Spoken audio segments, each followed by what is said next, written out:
Last time on آخری معجزہ. اللہ تعالیٰ فرما رہے ہیں تمام چیزیں ختم ہو جائیں گی اس دنیا میں، جب کل من علیہا فان، تمام فانی ہو جائیں گے، ختم ہو جائیں گے، لیکن تیرے رب کا چہرہ ذوالجلال، جلال والا باقی رہے گا. جلال کرنے والے، کوئی تعریف کرنے والے ہو نہ ہو، وہ باقی رہے گا. یہ ہے الحمدللہ. اچھا آگے.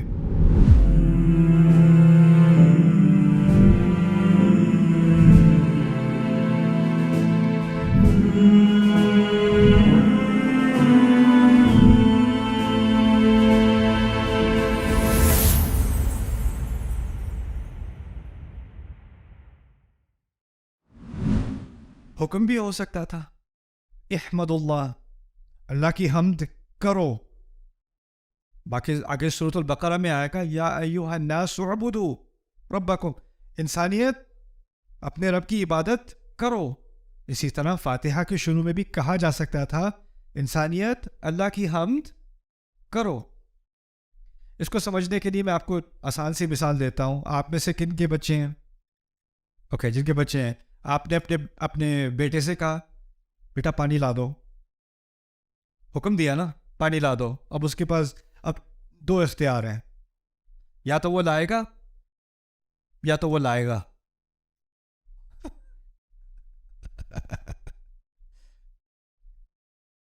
جب آپ عام طور پہ کسی کو حکم دیتے ہو تو بات کیا ہوتی ہے کہ اب اس پہ ڈیپینڈ کرتا ہے وہ کرے یا نہ کرے.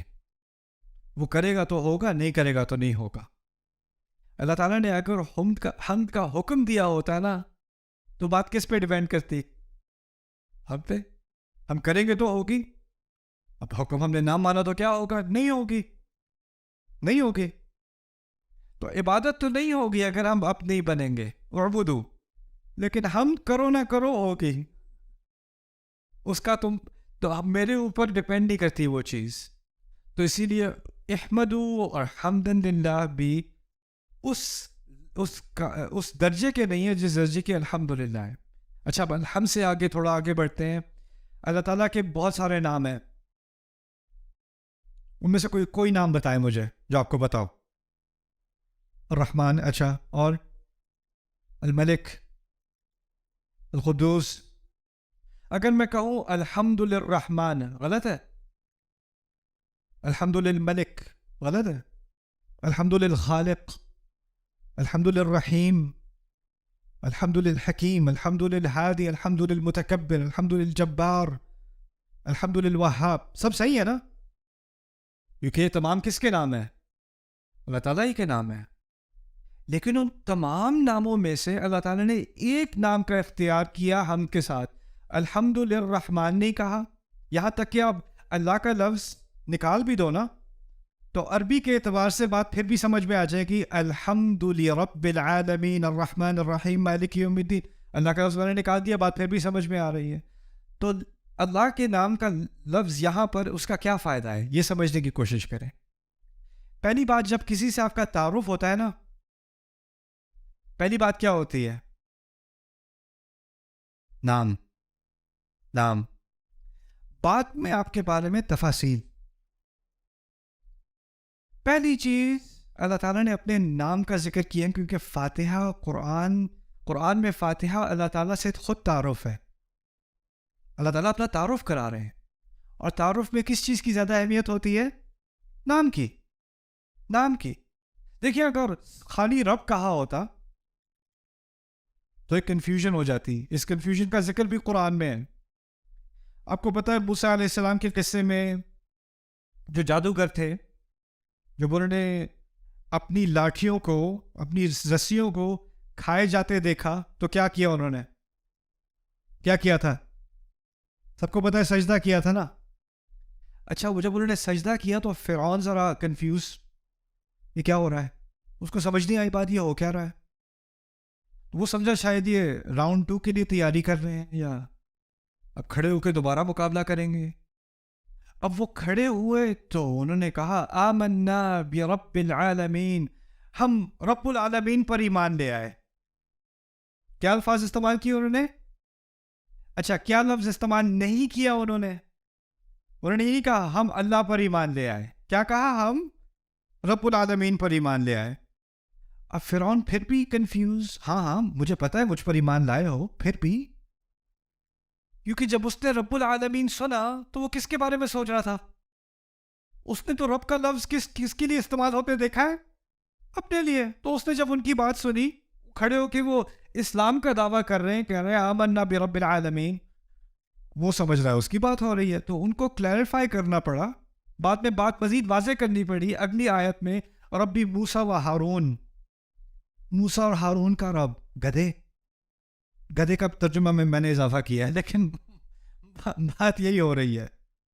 جب اس نے رب العالمین سنا تو اس کو کنفیوژن، کیونکہ نام نہیں تھا. نام نہیں. فاتحہ میں تعارف ہے تو نام ضروری ہے. ایک اور بات اس کے بارے میں سمجھ لیں، یہ بھی بڑی بڑی اہم بات ہے. اگر میں کہوں یہ بہت اچھا ٹیچر ہے، میں کس چیز کی تعریف کر رہا ہوں؟ اس کی ڈرائیونگ کی، اس کی کوکنگ کی، اس کی کھانے پکانے کی، اس کے گھر صاف کرنے کی؟ کس چیز کی تعریف کر رہا ہوں؟ اس کے پڑھانے کی. اگر میں کہوں یہ بہت اچھی ماں ہے، میں کس چیز کی تعریف کر رہا ہوں؟ اس کی شاپنگ کی، اس کی بچوں کی تربیت کی تعریف کر رہا ہوں نا. اگر میں اللہ تعالیٰ کی تعریف کروں خالق کے نام سے، الحمد للخالق، میں نے کس چیز کی تعریف کی ہے؟ کیا عظیم مخلوق ہے اس کی، کیا بناتا ہے. اگر میں کہوں الحمد للہادی، کیا زبردست ہدایت دیتا ہے. الحمد للحکیم، اس کی حکمت کی تعریف کر رہا ہوں. الحمد للعلیم، اس کے علم کی تعریف کر رہا ہوں. الحمد للوہاب، اس کے تحفے دینے کی تعریف کر رہا ہوں. الحمد للرازق، اس کے رزق کی تعریف کر رہا ہوں، رزق دینے کی تعریف کر رہا ہوں. کوئی ایسا لفظ ہونا چاہیے جس میں ان تمام باتوں کی تعریف ہو جائے جو میرے ذہن میں ہیں، اور وہ تمام باتیں جو میرے ذہن میں نہیں بھی ہیں ان سب کو ملا کے ایک لفظ میں وہ ساری تعریفیں جمع ہو جائیں. ایک ہی آپشن رہ جاتی ہے آپ کے پاس. وہ کیا ہے؟ الحمدللہ. الحمدللہ. اندازہ کرو، ایک چھوٹی سی ایکسپریشن ہے، ایک چھوٹی سی الفاظ ہے الحمدللہ، اور آپ اس کو کسی بھی اور طرح کہنے کی کوشش کرو، کچھ نہ کچھ رہ جائے گا، کچھ نہ کچھ کمی آ جائے گی. اور یہ بات یہاں سے ہم شروع کر رہے ہیں انشاءاللہ اپنا سفر فاتحہ کے اندر. اچھا، اس سیشن میں آپ کو میں رب العالمین کے بارے میں بھی کچھ باتیں بتاؤں گا. میں نے ابھی ہم نے بات کی تھی اللہ تعالیٰ کے بہت سارے نام ہیں، اور اس صورت میں اور نام بھی آنے والے ہیں. الرحمن الرحیم، للہ کے بعد رب العالمین پہلا نام ہے، اس کے بعد الرحمن، اس کے بعد الرحیم، اس کے بعد مالک یوم الدین. اور قرآن میں اور جگہ الغفور، الشکور، الحلیم، العلیم، الحکیم. کتنے نام ہیں اللہ تعالیٰ کے. اور ان تمام ناموں میں سے اللہ تعالیٰ نے فیصلہ کیا کہ اپنے نام کے بعد فاتحہ میں پہلی اپنی تعریف، پہلی چیز جو ہمیں اللہ کے بارے میں جاننی چاہیے حمد کے بعد، وہ کیا ہے؟ رب. ہر چیز سے پہلے رب. یہ کیوں ہے؟ اس کو سمجھنے کے لیے آپ اس طرح سمجھیں کہ کچھ نام اللہ کے ایسے ہیں جن سے رشتہ بنتا ہے، اور کچھ نام ایسے ہیں جن سے رشتہ نہیں بنتا. ٹھیک ہے؟ کچھ رشتے والے نام ہیں اور کچھ بغیر تعلق، بغیر رشتے والے نام ہیں. میں بات سمجھاتا ہوں. اگر میں کہوں استاد، استاد کے لفظ سے کسی سے رشتہ بنتا ہے؟ کس سے؟ شاگرد سے. اگر میں کہوں ماں، بچہ. اگر میں کہوں مالک، جو غلام ہے، مالک اور غلام کا رشتہ بنتا ہے. امپلائر کے لیے کیا لفظ استعمال کرتے ہیں اردو میں؟ مجھے نہیں پتا. ہاں، آجر، آجر کے ساتھ ملازم کا رشتہ. کچھ الفاظ ہیں جس سے رشتہ بنتا ہے. اگر میں کہوں حکمت والا، کوئی رشتہ نہیں بنتا. صبر والا، کوئی رشتہ نہیں بنتا. کچھ ناموں کے ساتھ رشتہ بنتا ہے اور کچھ ناموں کے ساتھ رشتہ نہیں بنتا. اب جن ناموں کے ساتھ رشتہ بنتا ہے وہ بھی بہت سارے ہیں. اللہ تعالیٰ کے خالق، خالق کا کس سے تعلق ہو گیا؟ مخلوق سے. مخلوق سے. رحم کرنے والا مرحوم سے جس پر رحم کیا گیا. ٹھیک ہے نا. منتقم بدلہ لینے والا جس سے بدلہ لیا گیا. ٹھیک ہے نا. لیکن یہاں پر ان تمام رشتے والے ناموں میں سے ایک نام کا اختیار کیا گیا ہے. وہ اس لیے کہ باقی تمام رشتے اس طرح سمجھ لیں کہ وہ دوسرے درجے میں ہیں. باقی تمام رشتے سیکنڈ ہیں. پہلا بنیادی رشتہ جو میرا اللہ تعالیٰ کے ساتھ ہے نا وہ کیا ہے؟ اس رشتے میں اللہ تعالیٰ کا کیا رول ہے؟ رب. کیونکہ لفظ اللہ میں رشتہ نہیں ہے. لفظ اللہ میں اللہ تعالیٰ کے تمام اوصاف اکٹھے ہو گئے. ابھی رشتہ قائم نہیں ہوا, ابھی اللہ تعالیٰ سے کچھ تعارف ہوا ہے, لیکن اب رشتے کی بات ہو رہی ہے. میرا اس سے تعلق کیا ہے؟ وہ تعلق پیدا ہوگا کس لفظ سے؟ رب سے. رب سے. اس سے یہ بات ہمیں بھی سمجھ آ گئی کہ اصل بنیادی تعلق میرا اللہ تعالیٰ سے, اگر وہ رب ہے تو میں کیا بنا؟ عبد, غلام. آپ غلام کو کہتے ہیں اصل میں. یہ بنیادی رشتہ ہے میرا اللہ تعالیٰ سے. باقی تمام رشتے, وہ رحم کرنے والا ہے, میں رحم لینے والا ہوں. وہ رزق دینے والا ہے, میں رزق لینے والا ہوں. وہ مغفرت کرنے والا ہے, میں مغفرت لینے والا ہوں. یہ سارے رشتے دوسرے درجے میں ہیں, اور یہ سارے رشتے ہو ہی نہیں سکتے جب تک کہ بنیادی رشتہ نہ ہو. دیکھیں, آپ کا ایک رشتہ ہے اپنے کیا امپلائر کے ساتھ, آجر کے ساتھ. اس میں آپ اس کے ساتھ جاب کر رہے ہو, لیکن اس رشتے میں کچھ دوستی بھی ہے, کچھ کبھی کبھی گپ شپ بھی ہے, کچھ اور چیزیں بھی ہیں. لیکن اگر ملازمت نہیں رہی تو وہ باقی سارے رشتے آٹومیٹکلی کیا ہوتا ہے؟ وہ ختم ہو جاتے ہیں. ٹیچر اسٹوڈنٹ کا رشتہ ہے, بنیادی رشتہ کیا ہے؟ اس نے سکھانا ہے, اس نے سیکھنا ہے. اس کے علاوہ اس میں شفقت بھی ہے, اس میں کچھ ہنسی مذاق بھی ہے, اس میں اور چیزیں بھی ہیں. لیکن اگر وہ بنیادی رشتہ نہیں رہا تو وہ باقی ساری چیزیں بھی, اس کی کوئی بنیاد نہیں رہتی نا. اسی طرح اللہ تعالیٰ کا جو ہمارے ساتھ رشتہ ہے اس کی بنیاد ہے کہ وہ رب ہے اور میں کیا ہوں؟ آپ. اب جب تک آپ رب کو نہیں سمجھیں گے, یعنی آپ رشتے کی ایک طرف کو نہیں سمجھیں گے, آپ کو دوسری طرف سمجھ نہیں آئے گی. لیکن کسی بھی رشتے میں, جیسے اگر ٹیچر ہوتا ہے, کلاس کے پہلے دن آ کے سمجھاتا ہے, دیکھو میں ایک مختلف قسم کا ٹیچر ہوں, میری توقعات یہ ہیں, میں ایسے ایسے قسم کا ٹیچر ہوں. ہوتا ہے نا. اور آپ کو, آپ کی زندگی میں آپ کو مختلف قسم کے عذاب, I mean ٹیچر ملے ہوں گے, اور ہر ٹیچر کی الگ پرسنالٹی ہوتی ہے کہ نہیں. وہ آپ کو سمجھاتا ہے کہ اس کی توقعات کیا ہیں, اس کی کلاس کیسے ہوگی, اس میں کیسا بیہیو کرنا ہے, کیا اس کی ایکسپیکٹیشنز ہیں. ایک ہی سیمسٹر میں, پہلے سیمسٹر میں کالج میں میرے 2 پروفیسر تھے, بالکل ایک دوسرے سے بالکل متضاد. ایک پہلے دن آ کے کہتا ہے تم سب کو میں نے اے دینا ہے. پہلی بات اس نے کی, تم سب کو میں نے اے دینا ہے, تم فکر ہی نہ کرو, بس تھوڑے سے کام, بہت ہی آسان کام تمہیں کرنے ہوں گے اور اے تمہارا ہے. شروع سے انکریج. اگلی کلاس میں گیا, شروع میں آ کے کہتا ہے تم میں سے اکثریت فیل ہوگی. شروع سے ہی جس نے ابھی سے اپنے آپ کو بچانا ہے وہ بھی دروازہ ہے, اس کو ریفنڈ کلاس کا مل سکتا ہے, وہ بھی جا سکتا ہے. لیکن تم سے اکثریت میں بتا رہا ہوں تم لوگ فیل ہو گئے. شروع سے اس نے کہہ دیا. اب رب کے بارے میں, رب کا ترجمہ کسی کو پتا ہے؟ مسئلہ یہ ہے کہ اگر اردو میں رب کا ترجمہ مالک برا نہیں ہے, لیکن ایک آیت چھوڑ کے مالک کا لفظ دوبارہ بھی تو آنے والا ہے نا, مالک یوم الدین. تو عربی میں تو رب اور مالک میں فرق ہو گیا کہ نہیں؟ تو اب اس فرق کو تو سمجھنا ضروری ہو گیا ہمارے لیے, ہے نا. تو آپ رب کو اچھی طرح سمجھ لیں. رب کے لیے 5 معنی ذہن میں رکھنے پڑیں گے, یا آپ کو ذہن میں یاد کرنے پڑیں گے, بعد میں ٹیسٹ کروں گا آپ سے. رب کا پہلا معنی ہے مالک. مالک. دوسرا معنی ہے, عربی میں بتا رہا ہوں, اردو میں ترجمہ بعد میں کریں گے, عربی لفظ سیکھ لیں تھوڑے سے. پہلا لفظ کیا ہے؟ مالک. دوسرا لفظ ہے سید. سید, یہ اردو والا سید نہیں ہے, سید صاحب. سید عربی میں کہتے ہیں سردار کو. سردار کو, جس کی اتھارٹی ہوتی ہے نا.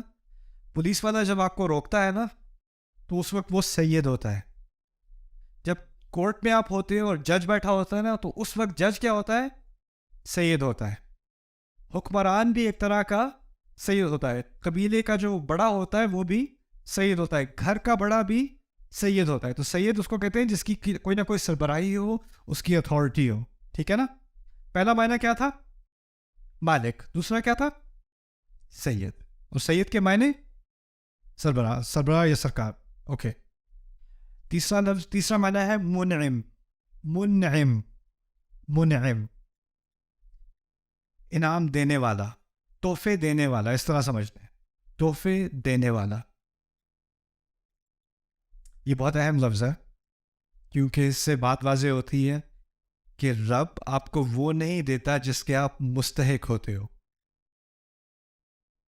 مستحق ہوگے تو اجرت دے گا.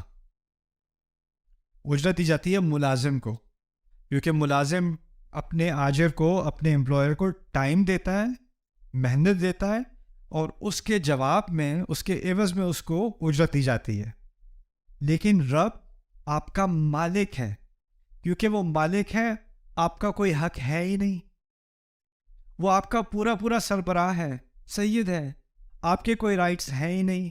تو جب وہ کچھ دے گا تو وہ سیلری نہیں دے گا, پیمنٹ نہیں دے گا, اجرت نہیں دے گا. کیا دے گا؟ انعام دے گا. سو وہ منعم بن گیا, تحفے دینے والا. جو کچھ دے گا وہ تحفہ ہوگا. نہیں دے گا تو میں کمپلین نہیں کر سکتا. دیکھیں, آپ کا امپلائر آپ کو نہیں دے گا نا آپ کا پے چیک, تو آپ کمپلین کر سکتے ہو کیونکہ آپ کی ایک ارینجمنٹ ہے. لیکن رب جب دے گا تو شکر, نہیں دے گا تو میں پوچھنے والا کون ہوں؟ میرا تو ہے ہی نہیں وہ. منعم. کتنے ہو گئے؟ 3 ہو گئے. اچھا, چوتھا المربی. المربی عربی کا لفظ دوبارہ. مالک, سید, منعم, اور پھر مربی. مربی کہتے ہیں عربی میں جو پودے کو اگاتا ہے نا, اسے مربی کہا جاتا ہے. اوکے. جو باغبان ہوتا ہے نا, اسے بھی مربی کہتے ہیں. کسان کو بھی مربی کہتے ہیں. کیوں؟ وہ پودے کا بہت باریک خیال کر کے, اس کے ارد گرد کے کیڑے وغیرہ ہٹا کے, اس پر جتنا پانی چاہیے اس سے کم زیادہ نہ ہو, اور اس کو زیادہ آندھی نہ آ جائے, بہت زیادہ تیز دھوپ نہ آ جائے, ان سب چیزوں سے بچا کے جب وہ پودے کی نشو نما کر رہا ہوتا ہے, اس وقت اس کو مربی کہا جاتا ہے. یہی لفظ اللہ تعالیٰ نے والدین کے لیے استعمال کیا ہے کہ وہ بچوں کی تربیت کرتے ہیں. تربیت مربی سے نکلا ہے. تربیت یعنی جس طرح پودے کو اگایا جاتا ہے, اسی طرح بچے کا خیال بہت باریک طریقے سے کیا جاتا ہے. رب کے معنی میں مربی بھی ہے. مربی جو بہت خیال کے ساتھ ہماری نشو نما کرتا ہے, ہماری تربیت کرتا ہے. تربیت کا لفظ صرف اخلاق کے لیے نہیں, ہمارے ہاں تو اخلاق کے لیے استعمال ہوتا ہے. اس کی تربیت اچھی ہے, اس کی تربیت خراب ہے. تربیت کا لفظ اصل میں عربی میں گروتھ کے لیے ہوتا ہے. کسی چیز کو اگا رہے ہوں گے نا آپ بڑے ہو رہے ہیں, آپ کی قوت میں اضافہ ہو رہا ہے, آپ کی عقل میں اضافہ ہو رہا ہے, آپ کی صلاحیت میں اضافہ ہو رہا ہے, وہ سب تربیت کہا جاتا ہے اس کو. اب کتنے نام ہو گئے؟ 4. اب آخری نام قیم. القیم. القیم آسان لفظ ہے, قائم رکھنے والا. ابھی یہ نئی بلڈنگ بنی ہے, ٹھیک ہے. بلڈنگز کے ساتھ کیا ہوتا ہے کہ کچھ عرصہ گزر جاتا ہے تو اس کو آپ کو مینٹین کرنا پڑتا ہے. چھت کا خیال کرنا پڑتا ہے, فاؤنڈیشن چیک کرنی پڑتی ہے, سیلن وغیرہ لگ جائے دیکھنا پڑتا ہے, مینٹیننس ہوتی ہے. ہمارے جسم کے اندر بہت سارے سسٹمز چل رہے ہیں, ان سب کی بھی کیا کرنی پڑتی ہے؟ مینٹیننس کرنی پڑتی ہے. لیکن ہماری مینٹیننس کیا ہے کہ کھانا بہتر کھاؤ, اپنی نیند کا صحیح طرح سے اہتمام کرو, گیٹ انف سلیپ, رائٹ, اور تھوڑی ایکسرسائز کر لیا کرو. یہ فزیکل مینٹیننس ہے ہماری. لیکن اللہ تعالیٰ جب قیم ہے نا, وہ اس طرح قیم ہے کہ میرے دل کی ایک دھڑکن سے اگلی دھڑکن تک اس کو اجازت دینی پڑتی ہے. میں چلوں اور پھر چلوں اور پھر میں چلوں, اور جو خون میری رگوں میں چل رہا ہے اس کو اجازت دینی, اور اس کو مینٹین کون کر رہا ہے؟ ایک ایک لمحہ, ایک ایک سیل, وہ اللہ تعالیٰ ہے قیم. وہ اگر ایک دفعہ بھی دھیان دینا چھوڑ دے تو میرا وجود ہی نہ رہے. دیکھیں, ایک فلسفہ ہے, خدا کے بارے میں کئی فلسفے ہیں, اس میں سے ایک فلسفہ یہ ہے کہ اس خدا نے کائنات بنائی اور اس کو چھوڑ دیا, اب وہ آٹو پائلٹ پہ چل رہی ہے, خود ہی سے چل رہی ہے. لیکن ہمارا فلسفہ ہے کہ ہمارا رب اللہ ہمارا رب ہے، اور رب سے مراد یہ ہے کہ کچھ بھی خود سے نہیں چل رہا، کچھ بھی خود سے نہیں چل رہا، ہر چیز کو مینٹین کیا جا رہا ہے، اس کو قائم رکھا جا رہا ہے ہر لمحے. وما تسقط من ورقۃ، ایک پتا نہیں گرتا، ایک پتا اپنی جگہ سے نہیں ہلتا، ہوا کا ہلکا سا جھونکا نہیں لگتا، ایک ایک سیل میرے جسم کا وہ تمام مینٹین کیے ہوئے ہیں. یہ ہے القیم. یہ صرف لفظ تھا کیا؟ رب. اب اس سے میرا اور اللہ کا کیا تعلق بنا؟ اب اس کو سمجھ لیں. اب آپ کا ریویو ہوگا. پہلی چیز کیا تھی؟ اوکے، ہم بھی کچھ چیزوں کے مالک ہوتے ہیں کہ نہیں؟ ہوتے ہیں نا. اچھا، اگر آپ کسی چیز کے مالک ہو تو کیا یہ لازمی ہے کہ آپ کی پوری اتھارٹی ہے اس کے اوپر، آپ اس کے سردار بھی ہو؟ جیسے فرض کریں آپ گاڑی کے مالک ہیں، کیا یہ ممکن ہے کہ آپ جیسے چاہیں گاڑی چلائیں؟ ایسا تو نہیں ہے. کیا یہ ممکن ہے کہ آپ گاڑی کے ساتھ جو چاہیں کریں، کوئی بھی آپس میں کوئی آگے سے انٹروین نہیں کرے گا؟ نہ. آپ میں سے کچھ ہوم اونر ہیں، آپ نے گھر لیا ہوا ہے، کیا یہ ممکن ہے کہ آپ گھر میں جو تبدیلی لانا چاہیں لائیں؟ یا حکومت پیچھے سے آ جاتی ہے، یا سوسائٹی آ جاتی ہے، کہتے ہیں یہ نہیں آپ کر سکتے، یہ کلر آپ نہیں یوز کر سکتے، یا آپ باہر ایسے نہیں کر سکتے؟ کچھ ریسٹرکشن ہوتی ہے کہ نہیں؟ آپ اون کرتے بھی ہو لیکن پھر بھی آپ کے کوئی ریسٹرکشن ہوتی ہے، نہیں؟ تو آپ مالک تو ہو، سید نہیں ہو. ہوتا ہے کہ نہیں؟ اور کبھی کوئی سید ہوتا ہے لیکن مالک نہیں ہوتا، وہ تو واضح ہے. تیسرا نام کیا تھا مالک اور سید کے علاوہ؟ اچھا، کیا یہ ممکن ہے کہ آپ کسی چیز کو اون کرتے ہو، آپ کی پراپرٹی ہے، لیکن آپ اس کا خیال نہیں کرتے؟ کبھی ہوتا ہے؟ کسی کا باغ ہے، اس نے چھوڑا ہوا ہے. کسی کی گاڑی ہے، اس کا خیال نہیں کر رہا. کسی کی سائیکل ہے، باہر بارش میں زنگ لگ رہا ہے اسے. ہوتا ہے کہ نہیں؟ یعنی آپ اون تو کرتے ہو لیکن آپ اس کو قائم نہیں رکھ رہے. یا آپ اون تو کرتے ہو لیکن آپ نے اس کی تربیت کا کوئی اہتمام نہیں کیا، اس کو مینٹین نہیں کیا، اس کو ڈیولپ نہیں کیا. ہوتا ہے کہ نہیں؟ اللہ تعالیٰ صرف ایسا رب نہیں ہے جو اون کرتا ہے، یعنی اس کی ملکیت تو ہے لیکن پھر اس نے چھوڑ دیا. مالک ہونے کے بعد مربی، سید، منعم، قیم، اور یہ ساری چیزیں ملا کر کیا لفظ بنا؟ رب. بھاری لفظ ہے، بھاری لفظ ہے. لیکن اس کی بنیاد اس طرح سمجھ لیں کہ ایک عربی میں جب کسی لفظ کے کئی معنی ہوتے ہیں نا، تو ایک ہوتا ہے بنیادی معنی اور پھر باقی اس کے دوسرے درجے میں معنی ہوتے ہیں. تو بنیادی معنی پھر بھی مالک کا ہے، اور اس کے ساتھ یہ جو باقی چار ہے نا، اس کے ساتھ لگے ہوئے ہیں، لیکن اس سے بنیادی معنی میں فرق نہیں آتا. بنیادی معنی پھر بھی کیا ہے؟ مالک کا. یہ آخری بات ہوگی اس سیشن کے لیے. اس کو بھی سمجھ لیں اچھی طرح کہ اس کی کیا اہمیت ہے.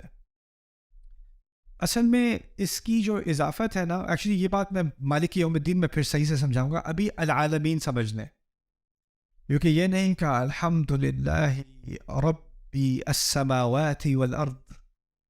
اور جگہ دیکھا ہے السماوات والارض؟ کبھی سنا ہے؟ کیا ہے السماوات والارض؟ آسمان زمین کا رب. کتنی دفعہ سنتے آئے ہم، لیکن فاتحہ میں نہیں ہے. فاتحہ میں ہے رب العالمین. اور العالمین کا ترجمہ عام طور پہ کیا کیا جاتا ہے؟ تمام جہانوں کا رب. سنا ہوگا آپ نے، ہے نا؟ تمام جہانوں کا مالک. ایک تو مالک سے ہمیں ہٹنا پڑے گا کیونکہ مالک بعد میں آ رہا ہے، تو رب پہ رکھتے ہیں بات، اور رب کے یہ 5 معنی اپنے ذہن میں رکھتے ہیں. لیکن عالمین کو سمجھ لیں. اگر لفظ استعمال ہوتا العوالم، العوالم عربی میں جو واحد لفظ ہے وہ ہے عالم. عالم اردو میں بھی ہم عالم کہتے ہیں، اس کی جمع ہے عوالم. اگر عوالم کا لفظ استعمال ہوتا تو ہم کہتے تمام جہانوں کا رب، کوئی مسئلہ نہیں. عوالم کا لفظ استعمال نہیں ہوا. الحمدللہ رب العوالم، نہیں، الحمدللہ رب العالمین. اس کو کہتے ہیں جمع مذکر سالم عربی میں. اس کی آپ کو لکھنے کی ضرورت نہیں ہے. بات سمجھیں. بات یہ ہے کہ یہاں کہا جا رہا ہے کہ ایک تو ہے جب آپ جہانوں کے بارے میں سوچتے ہو تو آپ سوچتے ہو کہ کتنے ستارے ہیں، کتنی گیلیکسیز ہیں، کائنات کتنی بڑی ہے. اس کے بارے میں بات نہیں ہو رہی. جب اس کے بارے میں بات ہوتی ہے قرآن میں تو کہا جاتا ہے السماوات والارض. یہ نہیں کہا جا رہا یہاں پہ. عالمین کا لفظ استعمال ہوتا ہے دنیا